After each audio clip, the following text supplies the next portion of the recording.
not done it. Senator Clinton, will you do it? Well, I don't think Karl Rove's going to endorse me.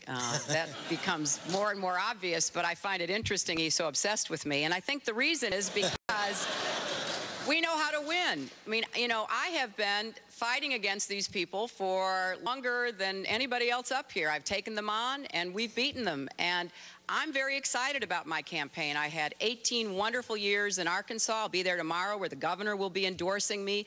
I've had wonderful experiences in upstate New York where many of the people who voted for me had never voted for a Democrat before. And, you know, the idea that you're going to escape the Republican attack machine and not have high negatives by the time they're through with you, I think, is just missing what's been going on in American politics for the last 20 years. And the reason why we're going to win is because we have a better vision for America. We know how to bring about change, and I know how to beat them. So, yes, they're going to be driving up negatives and making all these comments. Doesn't matter to me a bit.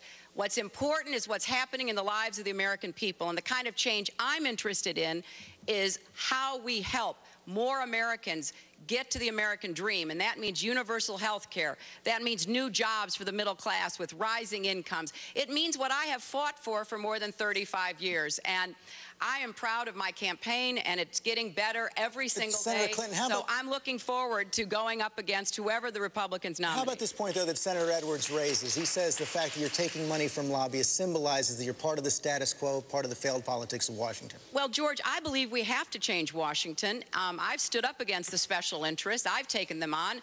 You know, I took them on health care. I took them on and voted against a lot of their special interest legislation, like class action reform, which is just really another way of lining the pockets of big business. I've taken them on so many different fronts.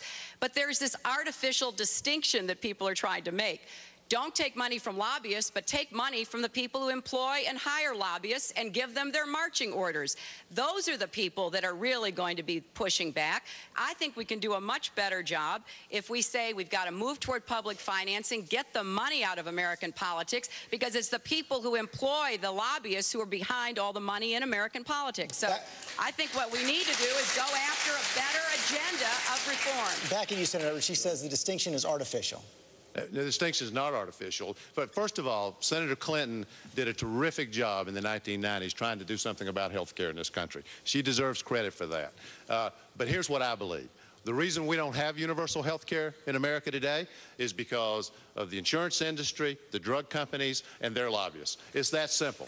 And, George, then there's a fundamental question here. Whether voters believe the way we're going to have universal health care is to deal with those people, to make a deal with them.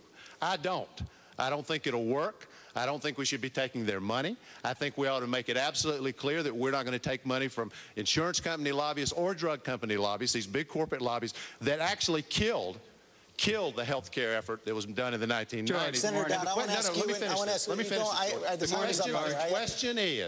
The question is, what will bring change? What will bring change? My belief is you have to take these people on and beat them to bring change. And you can't sit at a table and negotiate with them. Senator Dodd, will you accept the challenge from Senator Edwards? Well, look, first of all, I find this sort of situational ethics here. I mean, over the years, I find people taking money from one group or the other. We're sort of competing with each other as to which group is a good or a bad group here.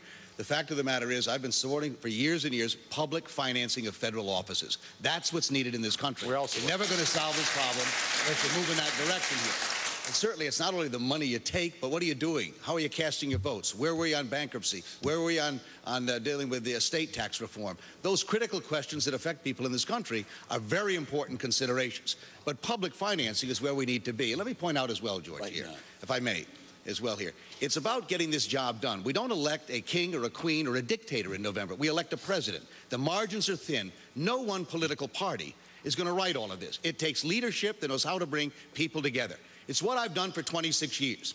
When I wrote the Family and Medical Leave Act, there's going to be 3 presidents, 2 vetoes to go through in 7 years. But I brought Republicans to the table around a democratic principle. The idea we're going to go down there, any one of us is elected a president, and write all the rules and decide what it's going to be is not the case. It's not how it happens. We need leadership that's been tested and proven to bring success between the political parties to get the job done for America. That's the kind of leadership that's needed in 2000. Congressman Kucinich, is this debate over lobbyists real or artificial? Actually, George, this debate is insufficient. because you're really not including all the candidates here. And Just you're called on you. you're trying to polarize people out of the race. Now, let me talk about an issue that concerns the people of Iowa, and that is health care. The Iowa AFL-CIO, 2 days ago, endorsed H.R. 676, a not-for-profit health care system, a bill that I'm the co-author of. And Senator Edwards said that, you know, we're talking about challenging the insurance companies. Well, actually, every other health care plan represented by everyone else here on stage keeps the private insurers in charge. As a matter of fact, according to an article in The Nation, Humana, which participates in a hedge fund called Fortress, is in a position to just clean up with the privatization of Medicare.